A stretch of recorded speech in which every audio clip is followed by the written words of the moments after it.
Good afternoon and welcome to Praxis Peace Institute's Planetary Pause series. This is a special four-part series on economics that we've been hosting in October, and this is the last program on that series. I'm Georgia Kelly, the director of Praxis, and today we are very excited to host a Praxis favorite, Richard Wolff. He is a Marxist economist and professor emeritus at the University of Massachusetts Amherst and a visiting professor at the New School, New York. He has also taught at Yale University, City University of New York, and the Sorbonne in Paris. He has a master's in economics from Stanford University and a PhD in economics from Yale. He is the author of several books, including Democracy at Work, A Cure for Capitalism, and Economics, Marxian versus Neoclassical. He hosts a weekly radio show on WBAI in New York, and it's carried on Pacifica nationwide. His new book, or it was the newest book, The Sickness of the System is the System When Capitalism Fails to Save Us from Pandemics and Itself, is available from our local bookstore as well as others. And we'll be covering a bunch of topics today, from labor to what's happening with the American empire, to some of the ideas that were presented in his book, The Sickness is the System. So welcome, Richard. We're just delighted to have you with us today. Well, thank you very much, Georgia. I remember fondly my last time in Sonoma, and hopefully we'll get back to that place in this society where we can do those things. But I appreciate your invitation, and I'm glad to be here. Thank you so much. Yeah, we hope to host you back here live again, and that would be wonderful. So you wrote in your book, The Sickness is the System, that there are three economic problems that capitalism has never been able to solve. And I think it would be a good place to begin, to have you explain those three problems that are systemic to capitalism and how they have prevented an appropriate response to the COVID pandemic. Sure.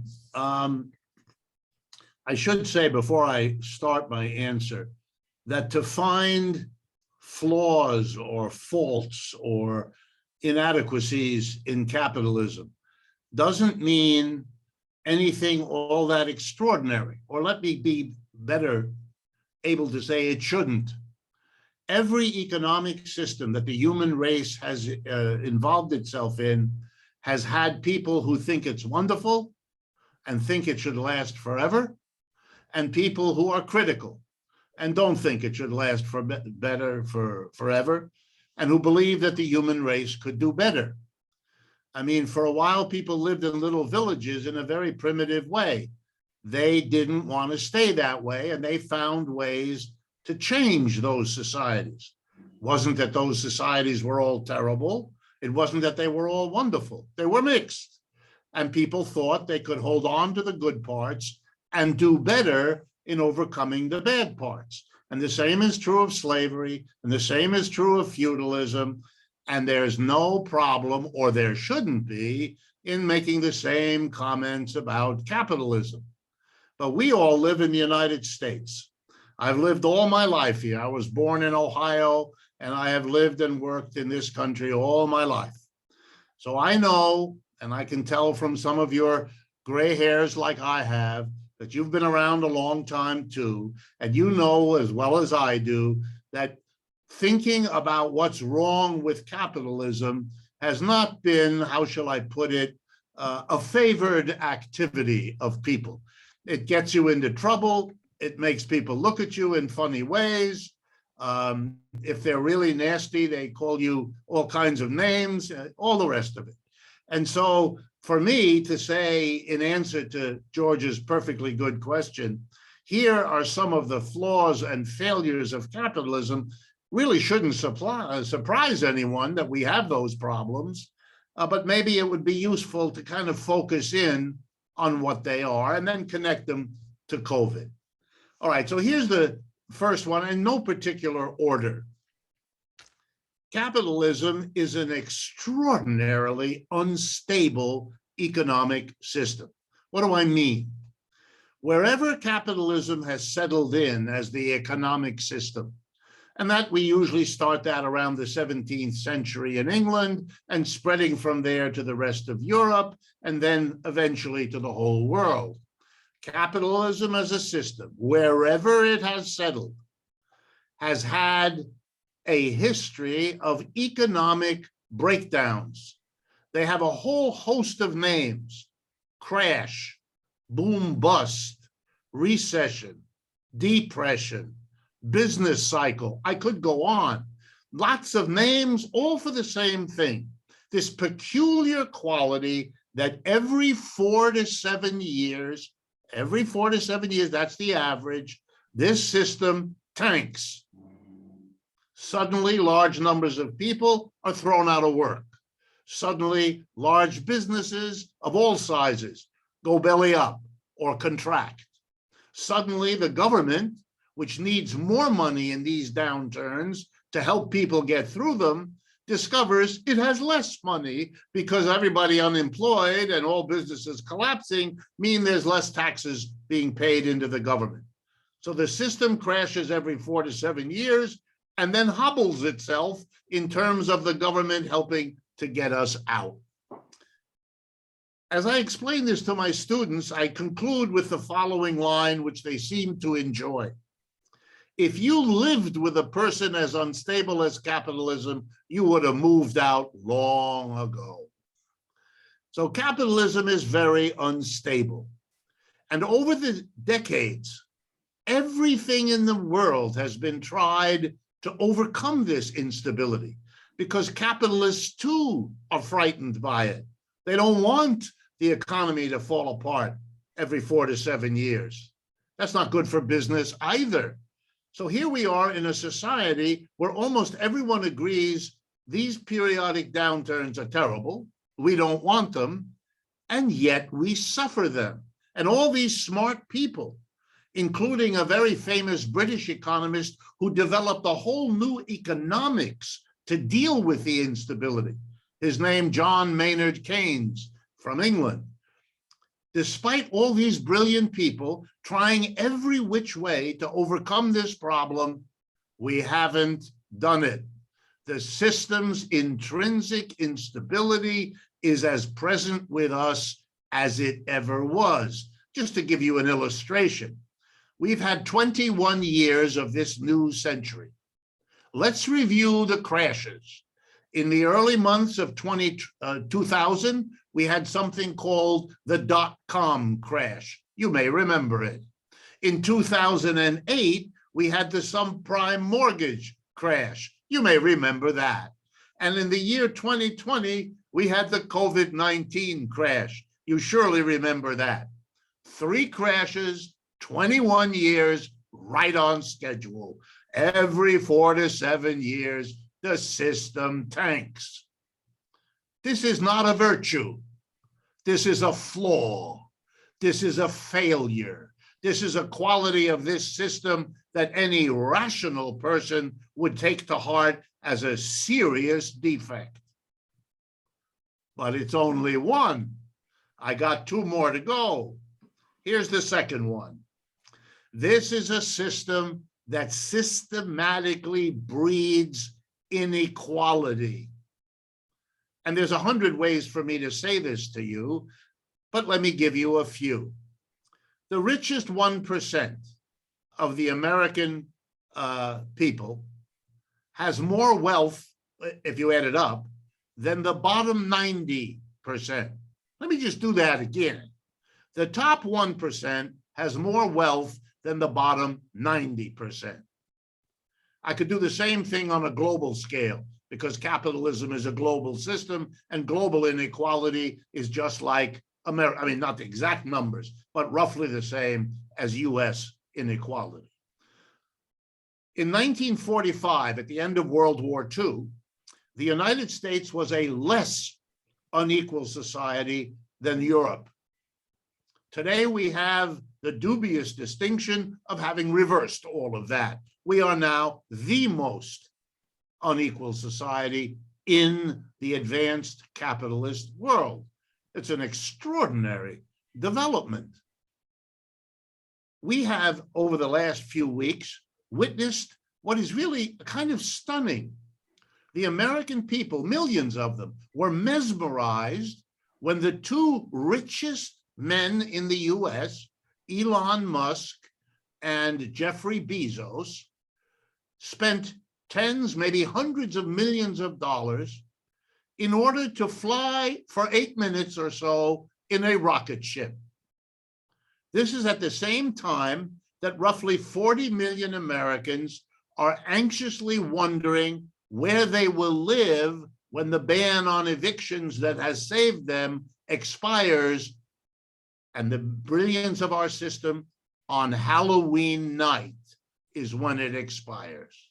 Okay, extraordinary, absolutely extraordinary inequality of wealth. Musk and Bezos each have personal wealth of, ready, $200 billion each. That's more wealth than many countries dispose of in their annual GDP. At the same time, we have a population in which surveys by the Federal Reserve indicate that for approximately 40% of our people, an unexpected expense of $400 could not be met by any cash reserves that they possess, that they would have to sell something of their holding in their house. You know, maybe their car, maybe some furniture, maybe grandma, who knows, in order to get by.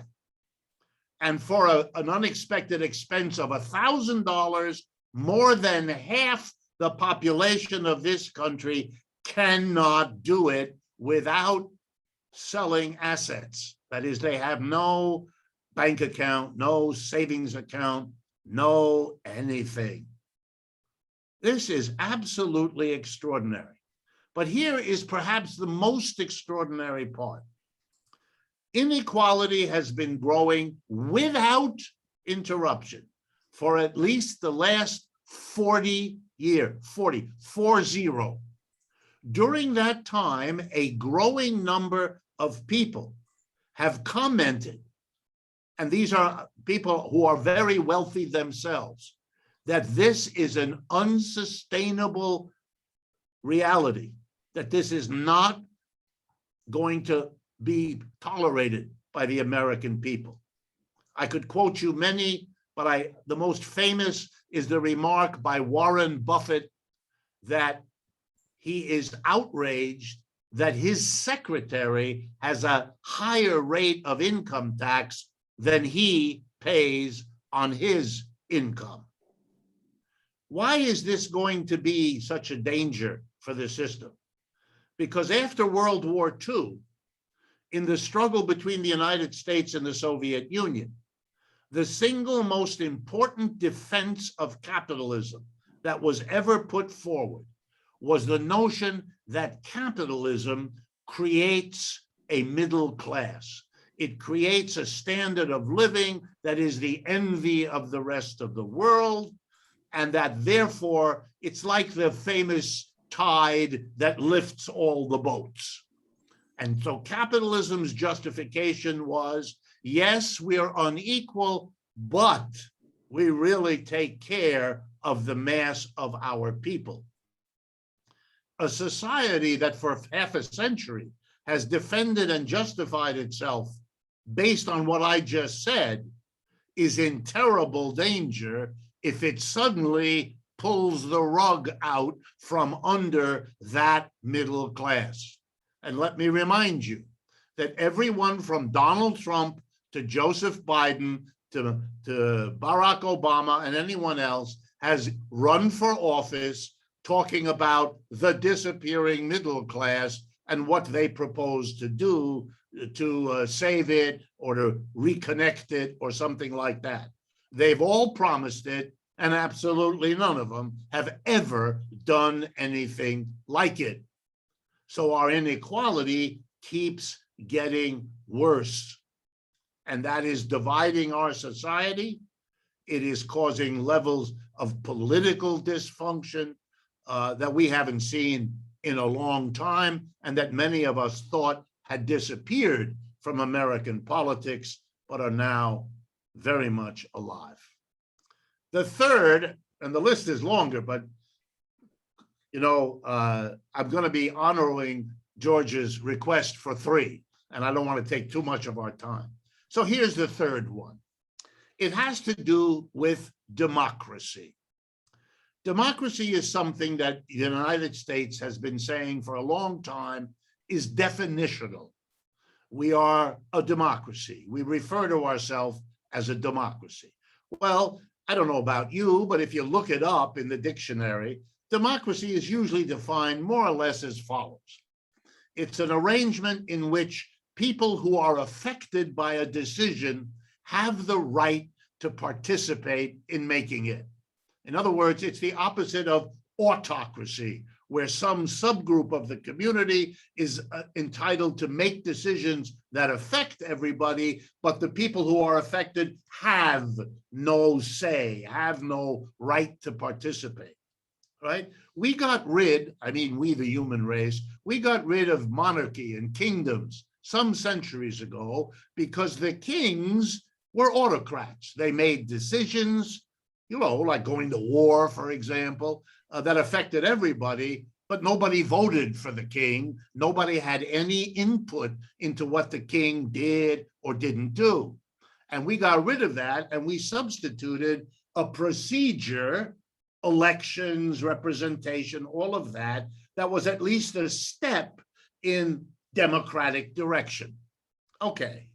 Here in the United States, from the beginning, both before the Revolutionary War and afterwards, when we became an independent country, we have not allowed democracy into the workplace. Never. When you cross the threshold into your office, your store, your factory, if you're a worker, which the vast majority of people who cross such thresholds are, you give up your democracy when you enter. The employer, who is typically the owner of the business, or the partners who run it, or the board of directors if it's a corporation, are a tiny minority of all the people involved in that enterprise, in that workplace. But you, the majority, the worker, are told what to do, how to do it, where to do it, when to do it, and at the end of the workday, whatever you've helped to produce belongs to the employer. Your job is to go home, have 2 beers and a pizza, or 2 pizzas and a beer, and get ready to do it all tomorrow. In other words, you have no say. You don't vote for the employer. You have no input to change the employer's decisions. In fact, the only thing you can do in the face of an employer who dictates to you is quit and then go work for another employer who will have exactly the same position in relationship to you. Where do most adults spend most of their adult life? Answer, in a workplace.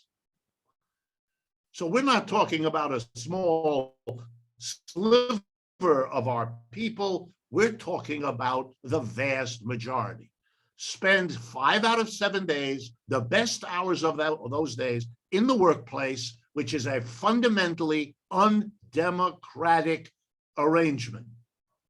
So if I were blunt, and I'm trying not to be, I would say that the claim of the United States to be a paragon of democracy is, to use a technical term in economics, bullshit. Okay, that's the truth of it. So those are 3 minor details: instability, inequality, and anti or non-democratic.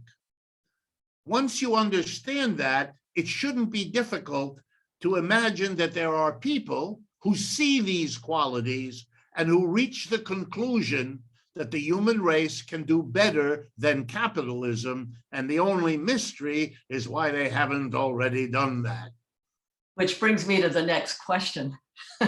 I have 7, which I'm not going to get to them all because you answered 3 of them in your response to my last one. But I wanted to mention before I go to the next question that we both know one of the answers to that are cooperatives, where the workers have a democratic position of voting, 1 person, 1 vote.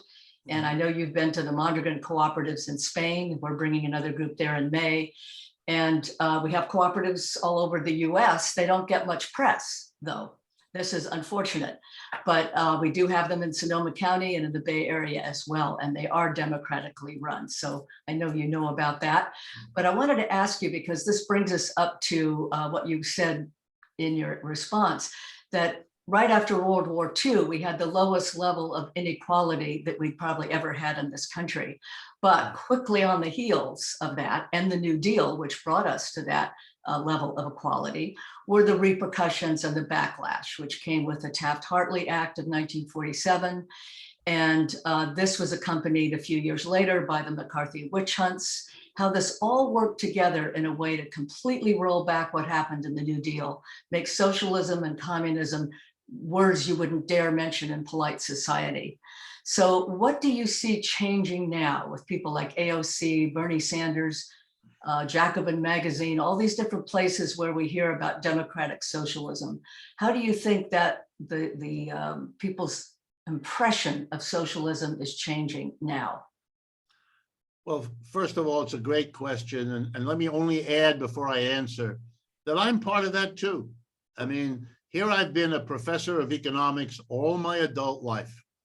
I've been a critic of capitalism from the time I sat in my university classes, would ask questions about socialism. And this happened to me. I mean, I'm a product of America's elite institutions. I went to Harvard, Stanford, and Yale. For 10 years of my life, 20 consecutive semesters, I was enrolled in these institutions, okay? And I had as best an education as they thought they could give me. And when I would raise my hand in class and ask about capitalism and socialism, I rarely got an answer, but that wasn't what struck me. What struck me was the fear in the faces of my teachers. They didn't say it, but their eyes were saying to me, please don't go there. Let's not talk about that. Could you please ask another question? And some of these teachers were very good teachers and I appreciated them. Others were not so good, but what they all had in common was, I don't want to go there. And it wasn't out of anything other than fear. So let me be clear with you. 20 semesters, Harvard, Stanford, and Yale. And I never once was assigned a serious reading of any critic of capitalism, with one semester's exception. My first semester at Stanford, as it happened, down in Palo Alto, I had a teacher named Paul Baran. Some of you may have heard of him, B-A-R-A-N. He died long ago, but he was interested. He gave us something to read, one semester out of 20. And if I hadn't have had him, I would have had 0 out of 20, right? So how did I learn my Marxism? I did it on my own. With other students, we made little reading groups, we studied, we asked each other questions, and that's how you learn. And anybody can do that. And you still have to do it because, in case you're not familiar, the overwhelming majority of economics departments in American universities, as I'm speaking, do not include courses that present you with Marxism, do not hire professors who are competent and want to teach it. It is an extraordinary period of American history that I'm sure historians in the future will look back, that was an interesting slip, look black on this weird period here, 1945, basically to the last few years. But having said that, and let me make it clear, you wouldn't have invited me, you wouldn't know who I am if I were just someone interested in Marxian economics. I've been able to teach all my life in major American universities, but that was in spite of my Marxism, not because of it. I got hired, and I've worked through many a difficulty in my life by waiving my pedigree. I went to Harvard. I went to Stanford. I went to Yale. And Americans react to that the way the famous devil does if you wave the garlic. They back away. They are afraid and they leave me alone, which is all I ask. So over the last decade, and it really is a decade, from a roughly 2011 to now, so 10 years, everything changed. Before that, I would get invited to do a media presentation, maybe once every 3 months. And the host would not behave the way Georgia did. They would begin as follows. Today, ladies and gentlemen, I have, and then with various words that amounted to one of those. And as soon as that was said, the host or hostess would pat himself or herself on the back and say, aren't I wonderfully open-minded to have one of those on my pro. In other words, the host or hostess was inoculating, or maybe these days I should say, vaccinating the audience lest they be infected by the evil Marxism that might come out of my mouth. And then everything changed. And for me, it was crystal clear what it was. The Great Recession, as it came to be called, the crash of 2008 and 9, was devastating to millions and millions of Americans. And suddenly, everybody wanted to talk about what might be wrong with capitalism, given how devastating. And remember, the crash in 2008 was the second worst in American history, second only to the Great Depression of the 1930s. So it opened a space.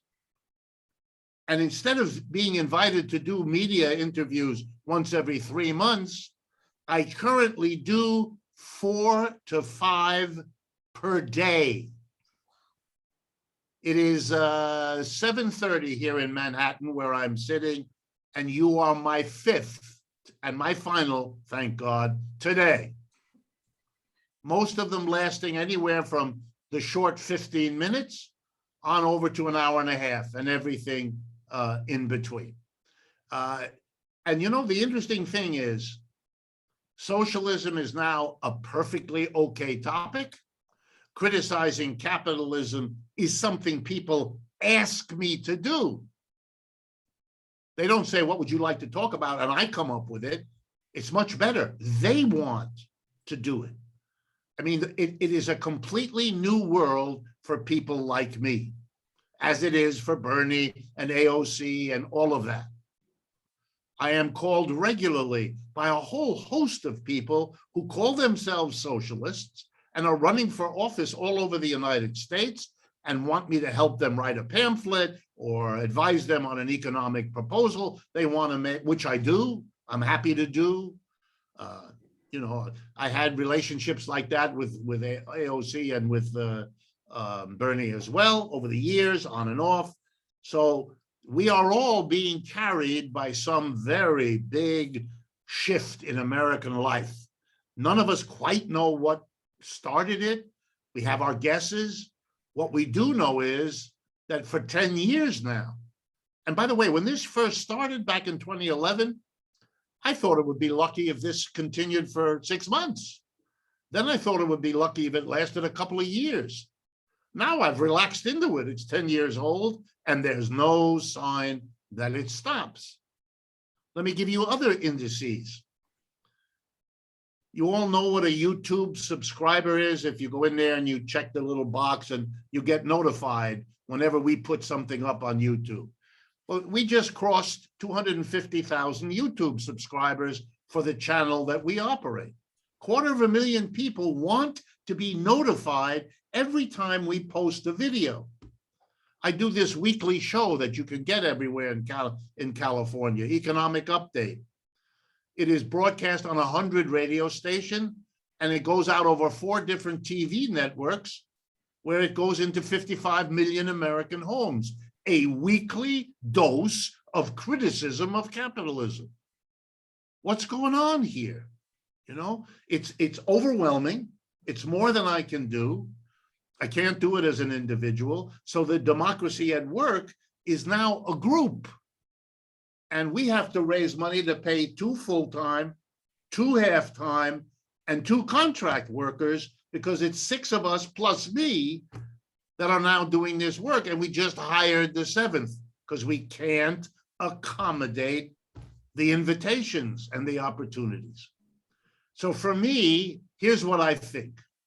I think the United States is like the proverbial hibernating bear. We have been hibernating for 75 years. No bear could have survived. But the United States, for those 75 years, pretended that socialism was a terrible evil, that only a small number of people very far away, like in Russia and China and stuff like that, were perverse enough to do. And they only did it because a handful of really evil folks forced them to. This charade, this fakery, survived. It survived the most amazing evidence to the contrary. And I might mention it because it's important. Every European country has had active socialists in its political life for the last 75 years. And it hasn't destroyed any of them, has it? 3 weeks ago, there was the latest election, national election in Germany, arguably the most powerful country within the European Union. When the dust cleared, the largest party by vote was the German Socialist Party. Americans know that Angela Merkel was the leader in Germany. What they don't know is she never got a majority of the votes. In order to govern, she had to have a coalition with other parties. Sorry about that. They want you to do another show. Yeah, for sure. Angela Merkel had to be in a coalition. You know who her coalition partner was, without which she couldn't have been the leader of Germany? The German Socialist Party. Let me give you another example. Portugal, an old and established country in Europe. It has a government now, which is a coalition of 3 parties. And I won't embarrass you by asking how many of you know or knew what the governing coalition in Portugal has been. Elected in 2016 and re-elected with a bigger plurality in 2020. It's a coalition of 3 parties. Here we go. Number 1, the Portuguese Socialist Party. Number 2, the Portuguese Communist Party. And number 3, the Portuguese Green Party. Hallelujah. Not at all unusual. None of those things are unusual, except here, where we live in a fantasy that that isn't happening around the world, even though it is, and it always has been. So we're just catching up. We're catching up late. We're catching up slowly. And the kind of socialism, and this is not a criticism, but the kind of socialism that Bernie and AOC and Cory Bush and all the others are putting forward is the mildest, moderatist socialism imaginable. But that's to be understood because, you know, you're making up for all the make-believe of 75 years, and you don't want to drop someone in a cold shower. You want to kind of get them into it gradually so they don't get too scared, given the fear that has lain behind this. I've discovered that if I explain what's wrong with capitalism, and I explain what socialism at least means to me, and why we'd be better off saying thank you to capitalism for what you achieved, and it achieved things, but we can do better, and this is how I think we should do it, starting with the democratization of every enterprise. I find the overwhelming majority of the people I encounter are perfectly comfortable with talking about this, with thinking about it. They have varying ideas of how attractive they find it, but this is not an unpleasant conversation. This is exploring together what it means to be a critic of capitalism and want to do better. And in the last point, in my classes, I teach it this way. I say to my students, imagine that a teacher gave you an assignment, and the assignment was to go and interview the family that lives up the street. And here's what we know. There's a mother, there's a father, and there's two children. One of the children thinks they're so lucky to have been born into this family. It is so nurturing. It is so warm. It is so welcoming. And the other child bemoans the fact that he or she was born into a family that he or she calls a psychological basket case. Okay, if you were assigned to do an understanding, a paper on this family, would you talk to only one of the two children? Either one, but just one. And all the students shake their head no. Why? Because they understand that any rational person would go up there, interview mom and pop, then interview the two children, and draw your own conclusions from the different perspectives all of them have on this thing they call the family. Any honorable, honest consideration of capitalism should always have included those who love it, by all means, and those who don't, those whose approach is celebratory and those whose approach is critical. In courses in economics that have the component history of economic thought, students are regularly given Adam Smith and David Ricardo, who are considered the founders of modern economics. But the third name that comes right after Smith and Ricardo is Karl Marx, because he was the founder of a critical approach. Any reasonable teacher would say, if you're going to study the field, then begin by looking at the celebrants and the critics, and then follow that through and see how these different approaches evolved over time. We live in a society, unlike those in Europe, again, where this has simply not been done. It just simply hasn't been done. We have lived in a fantasy that the economics we practice here is the only kind. The textbooks I had to use as a professor didn't call themselves pro-capitalist economics textbook. They didn't have any adjective. They called the textbook economics. You know what that's like? That's like having a program in religion where all you're taught is the Baha'i religion until you raise your hand and say, I'm happy to learn about Baha'i, but you should have called it a Baha'i course, not a course in religion, because you've given us only one part of what is a larger field of study. The same is true of economics, and we're only now coming out of it. But here's the interesting thing. The young people, and it's mostly them, I have to be honest with you, it's mostly our audience at Democracy at Work, our organization. I mean, our audience is 3/4, 35 years of age and younger. They didn't experience the Cold War. They never went through McCarthyism. These are vague notions of a history that seems eons ago. And so none of that stuff holds them back. They find their parents' reticence about these subjects quaint, odd, but in no way holding them back.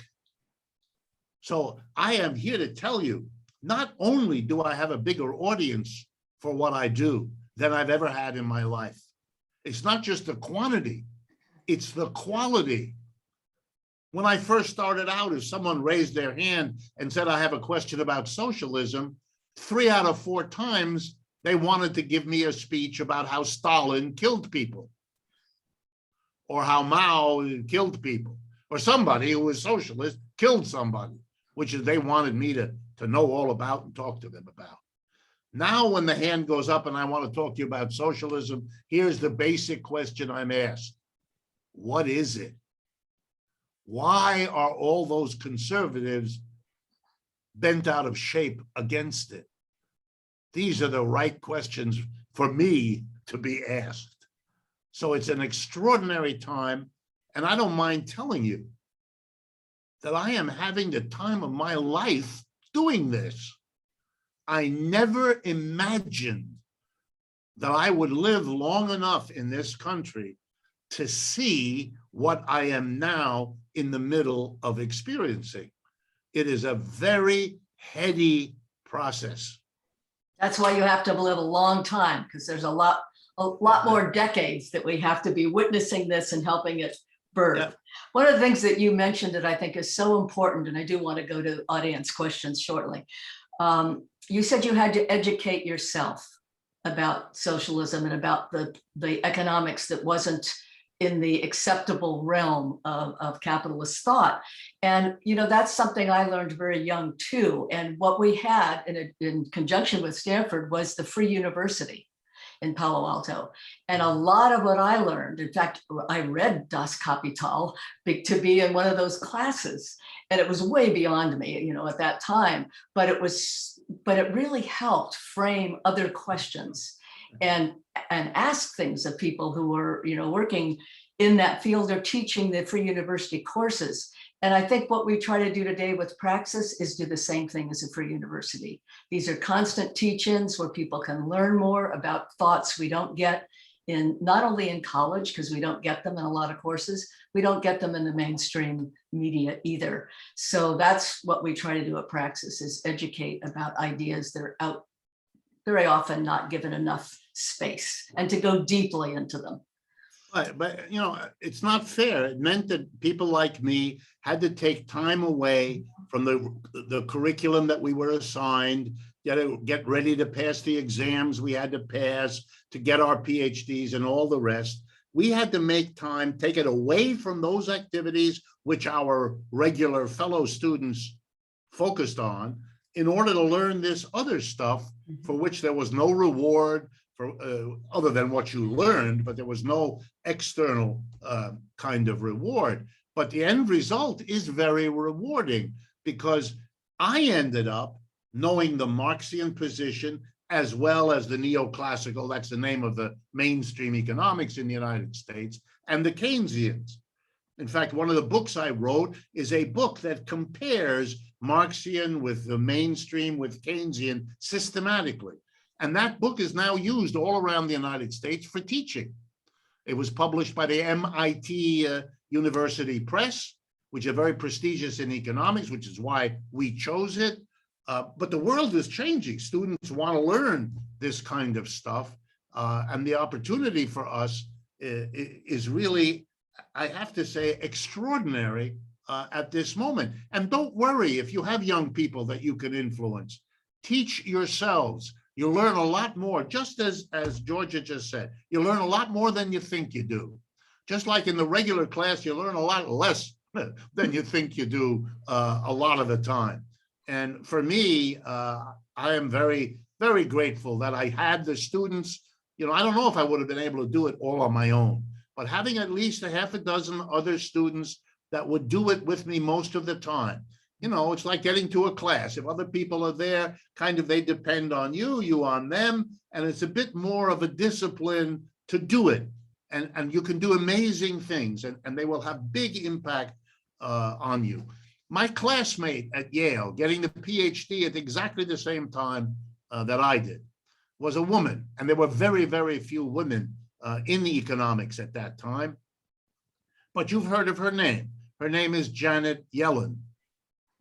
Right? So I know exactly what she learned, because she sat in the same classes as I did, following the same curriculum as I did, in the classrooms with the same teachers that I had. But she never came to any of those study groups. She wasn't interested. And there you go. She's busy justifying the system, and I'm busy criticizing it. And that separation happened in our years of schooling. And things could have gone in very different ways, but that's how they evolved. Right. I think I want to go to some questions now, because I don't want to take up more time with mine. So does anyone in the group here want to ask or make a comment? Okay, John? Yeah. So John, your volume's low. Yeah.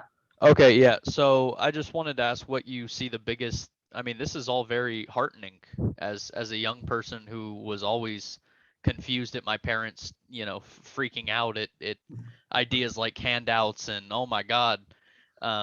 you know, they want to do UBI and stuff like that. That was always the freakiest thing to them, and I just never understood it. But I want to ask what you think the biggest threat to this ideological progression is. You know, manufactured consent, is it stuff like social media? You know, is it apathy? You know, just your thoughts on the biggest threats to this progression that you've noticed in the past decade. Okay, great question. And let me forewarn you, you know, like certain television shows or movies, you're now going to see something X-rated, so you might want to change the channel or something like that. So what I'm about to tell you is my view, but it may be a little bit distressing for you. Since I don't see the basic contours of American capitalism changing, given the pressures that have been there for change in the last 25 years that have not resulted in the change that might have saved our situation, I'm looking at an American capitalism now that is very different from anything I have seen in the rest of my life. And so let me tell you a quick story. Because I went to all the elite universities, I periodically get together with some of the other graduates, particularly of my graduate program at Yale. And they are very well known. I won't mention the names, but I already told you Janet Yellen, but the others, it's a lot like that. And, you know, I'm the black sheep. I'm the weird one who went off in this leftist direction and all the rest. So they know me because I'm odd in that circle. But we get together every now and then for coffee or beer or something. And here's what the last 2 or 3 times we've gotten together produced. And it struck all of us as remarkable. I should tell you that the group doesn't agree on what caused the current situation in the American economy, and we do not agree on how to get out of it. But here's what blew our minds. We all agree, without knowing it in advance, on the following sentence. This is the worst condition of the American economy in our lifetimes. Wow. And we kind of looked at each other, amazed that we all agreed on that, even though we disagreed on so much else that was under discussion. So what's the biggest obstacle? Well, the biggest obstacle right now is that we continue in the same direction that we're going now, because I don't think this society can survive. And what I mean by that is that the divisions we already have now, whether you look at the Trump presidency or the January 6th events or the resurgence of white supremacy or the Black Lives Matter demonstrations after George Floyd, or a long list of other things you all know about. This is a country splitting apart. The right wing believes, particularly because so many of them are white males, not all, but many, they believe they are being pushed out of their historical position. And mostly, I think they're right. They are. They don't have those positions they once did. And they feel threatened, and they feel, their word, by the way, the great replacement. We're being replaced by immigrants, by non-white people, by female people, by all those folks who vote Democratic, etc. And they're furious, and they're bitter, and they've hoped for change by behaving in new ways. That's why they gave the presidency to Mr. Trump. They hoped he would change things as he promised to do. He didn't. Everything he did was symbolic. The basic economic dilemma of this group of people has not been improved. That's why it's so easy for them to transfer their rage onto a focus against Mr. Biden as the sum total of evil. This elderly gentleman from the tiny state of Delaware, who has been quiet and comfortable all of his life, is being made into a demon. That's bizarre. Or to take the most recent form, if the government is evil, if the government is doing all this bad stuff to you, Well, then you don't need the government. You don't want the government. You won't let the government mandate a mask or mandate a vaccine. Think with me for a minute the sadness of this.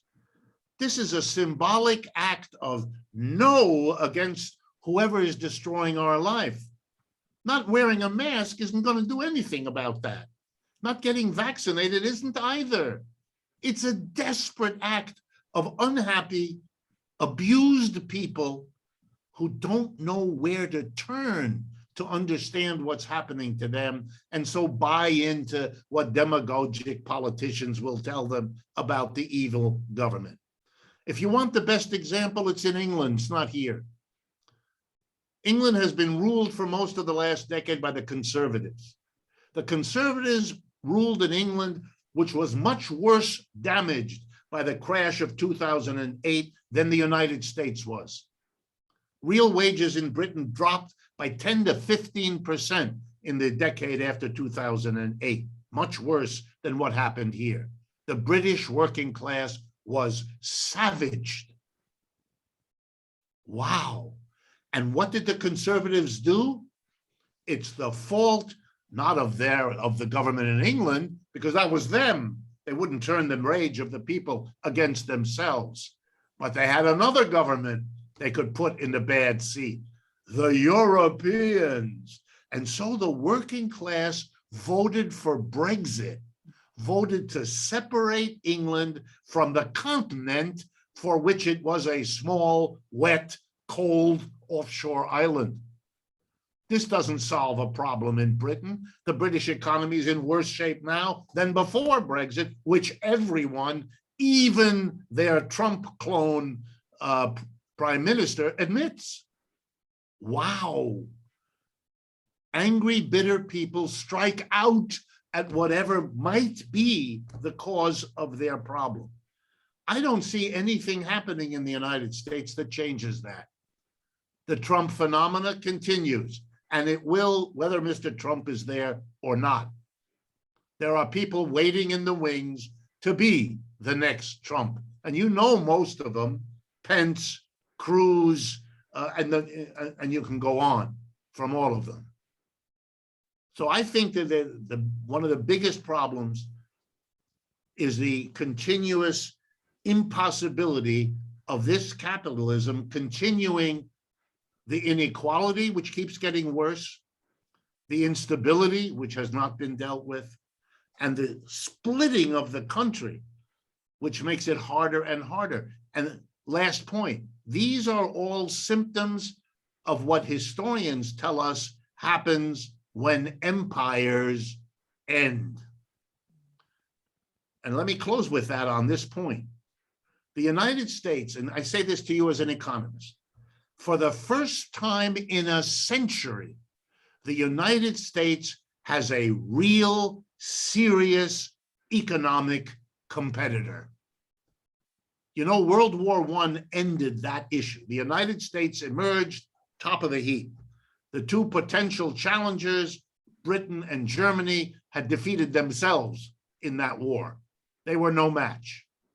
The Japanese tried a little bit. They came too little, too late, and they were wiped out in World War II. And the United States, top of the pile, top of the heap. The Soviet Union, whatever you think of it, was never an economic competitor of the United States. Much too poor, much too underdeveloped. They couldn't do it. They never could. And nobody who's ever been involved in real economic history would imagine. But that is no longer true.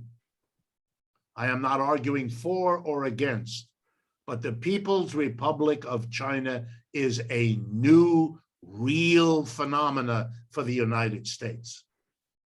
It's a new competitor. Americans cannot get their heads around it. I understand it.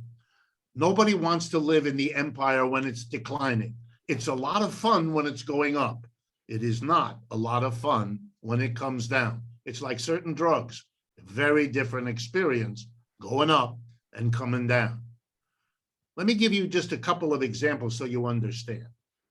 One of the most important economic tools in the world today is rapid trains, trains that go a couple hundred miles an hour, that cut down the time to go from one city to another for a person or for cargo. That changes the pricing dynamic of everything because it is cheaper and easier to have people meet and to have goods move. It's going to be a significant part of the global competition in the years ahead. The world has quite a long track of really fast trains. 2/3 of the world's fast trains are located in the People's Republic of China. 0 in the United States. I could give you many more examples. Just think about that one. The fastest thing we have is the train that runs from Boston to Washington, D.C., the Acela, which I have taken many times. It is not a fast train. It's faster than the usual trains in the United States, but it doesn't compare with the TGV, if you know what that is, in Europe, or the fast trains in China. You can't do this. Most of the vast majority of cities that are large, of 1 million or more, are in People's Republic of China.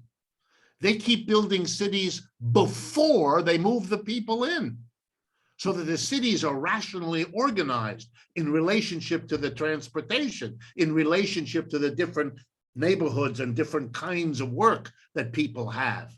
The whole urban reality is fundamentally different and organized.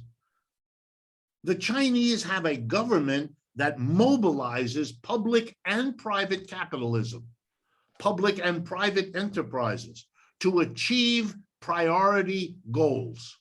Here are the 3 goals they've achieved you might want to think about. Number 1, growth in total output, called GDP. How fast does the growth in the total output of goods and services, how fast does it grow? For the last 25 years, the average annual growth of GDP in China has been between 6 and 9%. Over the exact same 25 years, the annual average growth of GDP in the United States has been between 2 and 3%. Do you understand the Chinese, for a quarter of a century, have produced economic growth 3 times as fast as the United States? Of course they're catching up. Of course, simply drawing the line of the graph means that before this decade is over, the largest economy in the world will be China, not the United States. Okay? Here's the second priority, real wages. What happens to the average wage in money that a Chinese worker is paid relative to the prices he or she has to pay at the store? That's what we call the real wage, the money wage adjusted for the cost of living. In the United States, over the last 25 years, the real wage has moved very, very little, less than 0.5% per year. We have a stagnant real wage. By the way, that's one of the reasons the white male working class is as upset as it is. Over the same 25 years, get ready now, the real wage of the average Chinese worker has quadrupled. This is not a contest. The contest is over. It's only now the results of who won and who lost. And therefore, no one should have been surprised by the last of my 3. COVID. Let's see. The population of the United States is 330 million. The population of China, somewhere between 1.3 and 1.4 billion people. So roughly there are 4 times more Chinese than there are Americans. In China, the death toll from COVID is between 7,000 and 8,000 people died. In the United States, 700,000 people died. China was prepared and able to cope. And the United States, a rich country with a highly developed medical system, wasn't prepared and still cannot cope. Folks, you have to be really blind not to see that the American empire isn't what it was. It's peaked. It's over. The last 3 wars that this country has seriously pursued, Vietnam, Afghanistan, and Iraq, and the United States was defeated in every one of them by some of the poorest countries on this planet. Now, I could go on, but you get the picture. And you live in a society that is desperate not to get the picture. And here's my fear, because your question is spot on. My fear is that either the division inside the United States coming from a capitalism that does not know how to stop itself anymore and keeps making itself more and more unequal, or a clash with China. Either or both of those are, for me, the scariest possible scenarios, which would make all the rest of the discussion about capitalism and socialism take a back seat. I want to go to another question. I don't want to go too long. So we may not get to all the questions today. Sorry about that, but we do have a stop point. One of the title that I put for today, Rick, is the sun setting on the American empire. So I'm glad you took it on. Yeah. Mary McDevitt, you have a question? Yes, I do. I just first of all like to say I really enjoyed your presentation. A lot to think about. But I'm a retired physician, so naturally I'm interested in healthcare and the inequalities in healthcare, which certainly has come from COVID. It's been accentuated. We are striving here in California to have a single payer system. And I think the thing that would really end inequality, if we are able to get that, is that there would no longer be any Medi-Cal patients. Every patient would have the same healthcare card as anyone else in the state. And I just would like to ask if you think we could be successful in that here in California, would that help the dire situation we're in? It absolutely would help. It would cement California's great reputation as the place where things happen before the rest of the country catches on to how and why they would be a good thing. And there are efforts all around the country, as I'm sure you know, to move in that direction. Let me answer a little bit again with a story. I was a visiting professor at the University of Paris, #1, which used to be called the Sorbonne. It's in the heart of downtown Paris, if you know the city at all. In that time that I was a professor teaching there, I was part of the medical system. If you teach a certain number of months, then you automatically get the medical card. And the money is taken, a certain amount of money is taken out of your paycheck for what you have to contribute to the national health. I got what I thought was strep throat while I was there teaching. And I went to the local doctor that near where I lived. And all I did was give him the card. There was no secretary, there was no clerks. Everything that was relevant about my personal history was on the card.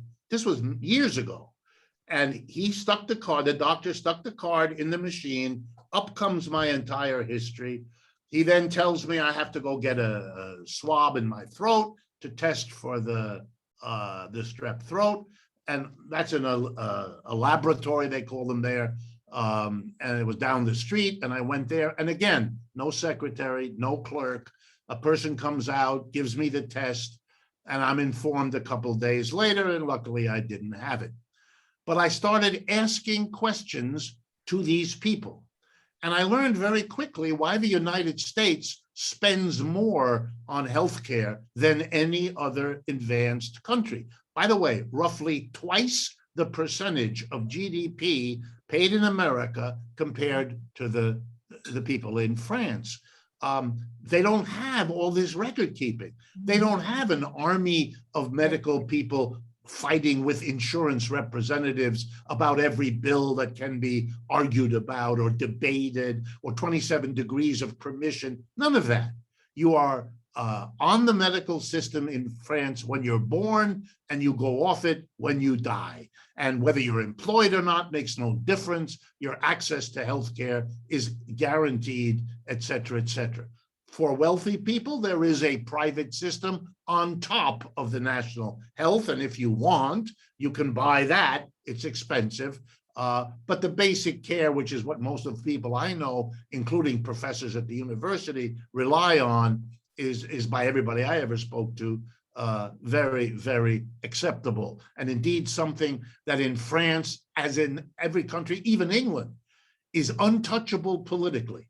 Any conservative in France, even any right-winger like Marine Le Pen, people like that, would never dare attack the national health system, because you would lose the election the next day, because it is a jealously guarded asset for people that they know they will never be bankrupted personally by a medical expense, that they are covered, that the people closest to them are covered. It changes the life in a society. It helps make European societies have a different way of interacting with one another, that they're not liable to the kind of disaster that unmakeable medical expenses mean to Americans. So yes, I take my hat off to your effort. I'm hoping that California will be a move in the direction.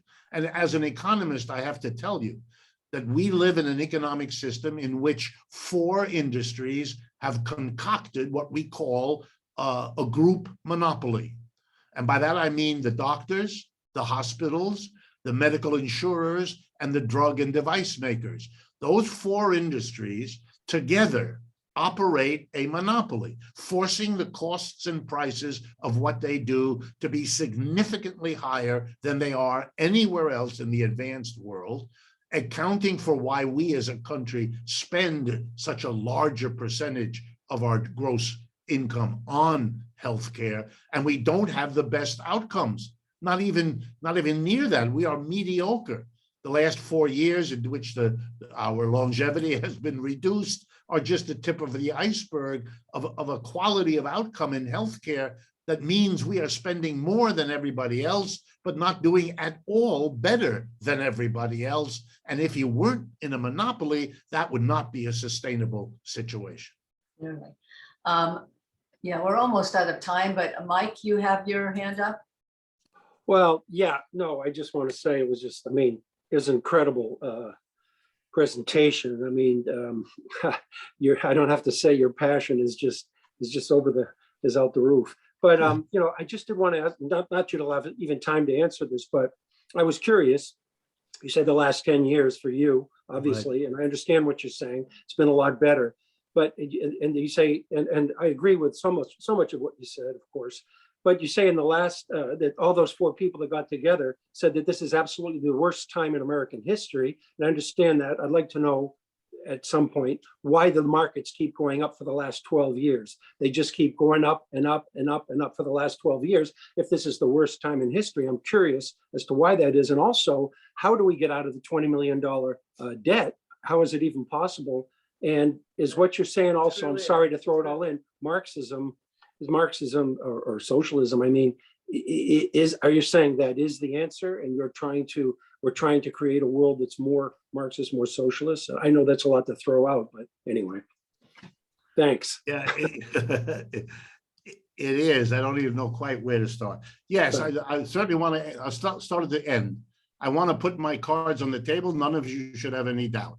I think the human race can do better than capitalism. I'm slightly ashamed that we haven't already done that, and I'm hoping that we do it soon. So yeah, absolutely. I am not neutral here. I am not nonpartisan or anything. I'm partisan, absolutely, number one. Now about the market, really good question. What is it about the market that makes it go up? And I think there are basically 3 things that explain why, in a desperately troubled economy, the market keeps going up in no particular order. Number one, the market is a place where, all due respect to any of you in the room here, where really rich people play. You should know that really only the top 10% of the American people own about 80 to 90% of the shares. So we're talking about the rich in America. And the rich are the ones for whom capitalism has been working really pretty well. They have the money, so they go into the stock market. They bid up the price of stocks, so they feel richer, and they are, than they were before. So they can take more of their cash and chuck it into the market, which they are prone to do because it's been working real well for quite a while now. So that's one. Number two, a record number of American companies have left the United States over the last 25 or 30 years, and that's not stopping. I'll give you an example. You've been reading, I hope, about the record strikes that are going on. Nabisco, Kellogg, John Deere, and others. Those are the ones that got a lot of attention, but there are others. And by the way, many of those strikes are strikes in which the company has threatened the workers, if you don't accept this, that, or whatever we're doing, we're going to move more production to Mexico in particular. But it doesn't really matter. It could be anywhere in the world. All of that is going on. And the reason for that, nobody should have any doubt about. It's more profitable. It's more profitable to produce in China, which is a #1 destination, or India, or Brazil, or Mexico, or a whole host of other places. And so they've been going there. And they've been making a ton of money because the wages there are much, much lower. So much lower that it's still more profitable despite having to pay for the transportation of what is now made in China to bring it all the way back so it can be sold in a store in downtown Napa or Sonoma or wherever else it's being sold. So they're doing that more and more. And that's American companies whose profit is going up because they've been given a spectacular gift. And the gift is not from the United States. The gift is actually from China. China has said, come here. We'll give you cheap labor.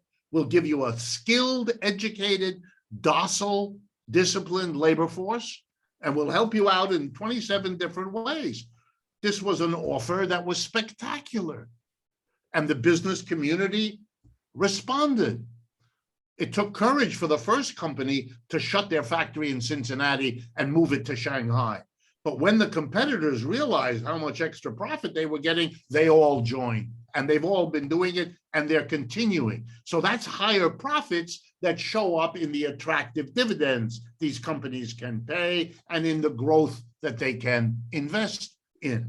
Then there's a third factor that's just as important. The major way the United States government has handled the 3 crises in the 21st century that I told you about is what we call monetary policy. Basically, what they do is they print money. You know, the Federal Reserve has the legal right to do that. It can create money. All it takes for years was my classmate, Janet Yellen, at the head of the Federal Reserve, convincing half a dozen older gentlemen and ladies that we should boost the economy by printing up another couple $100 billion. And everybody interrupted their cocktails, said yes, and that was it. That's all it takes. That's legal, by the way. Everything I'm describing is the way it's supposed to work. Well, here was the problem.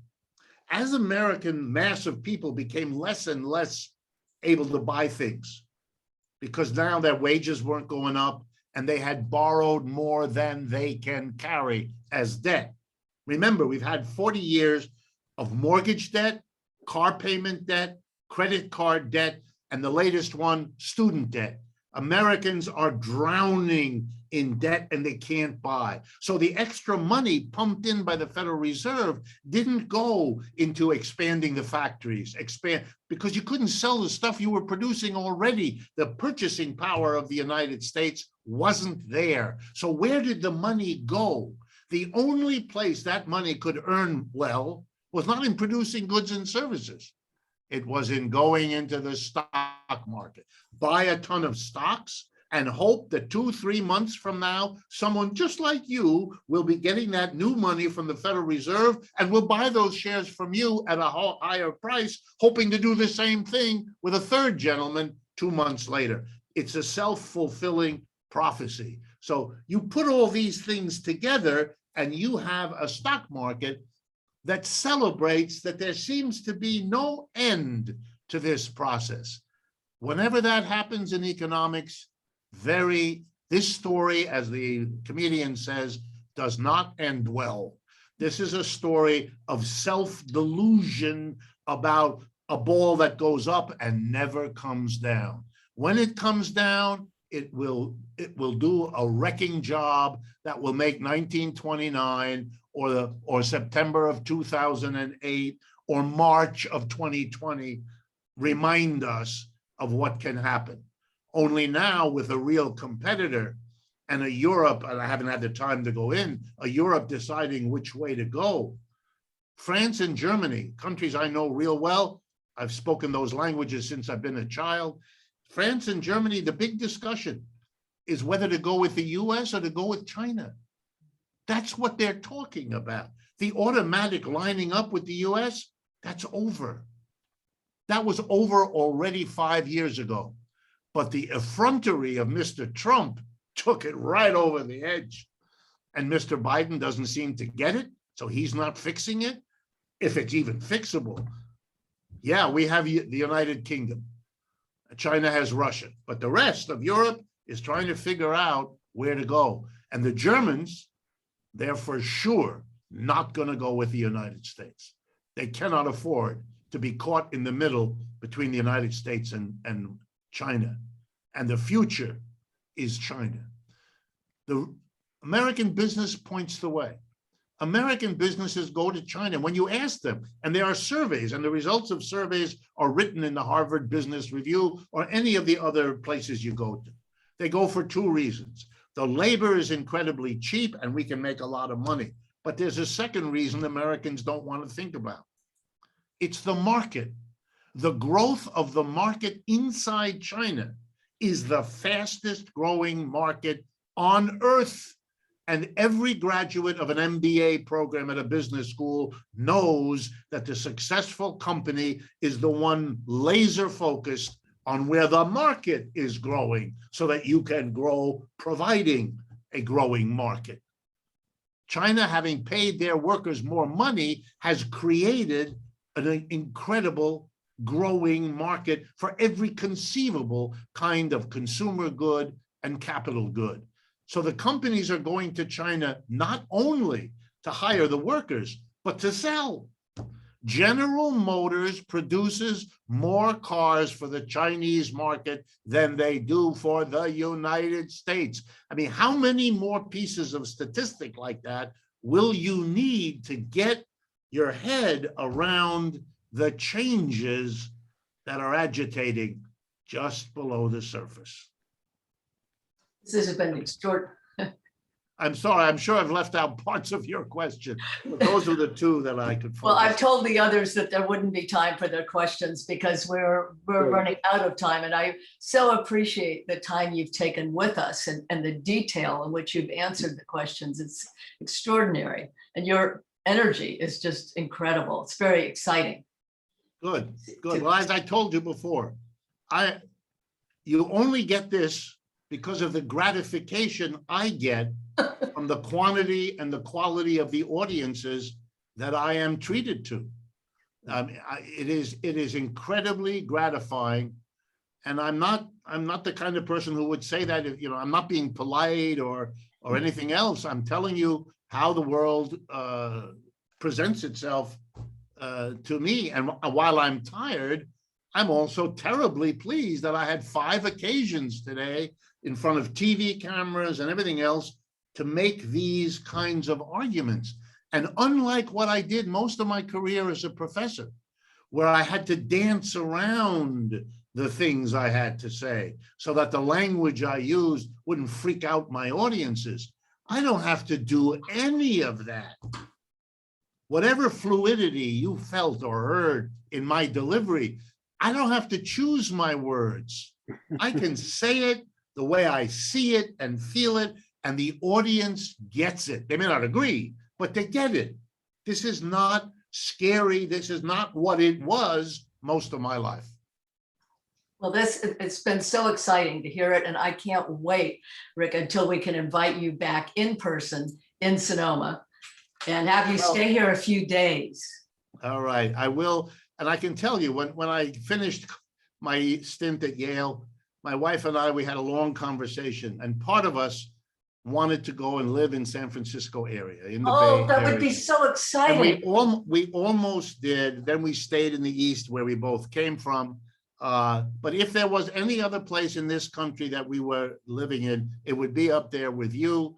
When we go to San Francisco, a trip up into Sonoma or Napa is obligatory. My father was born in France, and therefore wine has an absurdly overdeveloped meaning in my life. And so the ability to have that and the ocean, and I mean, it really is a remarkable place to live. Yeah, in the and world. wonderful people that you would connect with here too. So All we right, hope you folks. reconsider it. I will. Bye, and thank you very again. Thank you again. Thank you. Damn. All right. Unbelievable. Good Lord. Yeah, Wow. well, let's sit in the back of the room and talk for a few minutes. This was really exciting. Wow. I was posted both his amazing. YouTube channels because that certainly wasn't enough of him. What'd you say? I said I posted both links to both his YouTube channels because that certainly wasn't enough Richard Wolff for if you're anything like I was. But how come the name? What's his name? So Zoom basically, so when you open a link, it will pull the last credentials from your web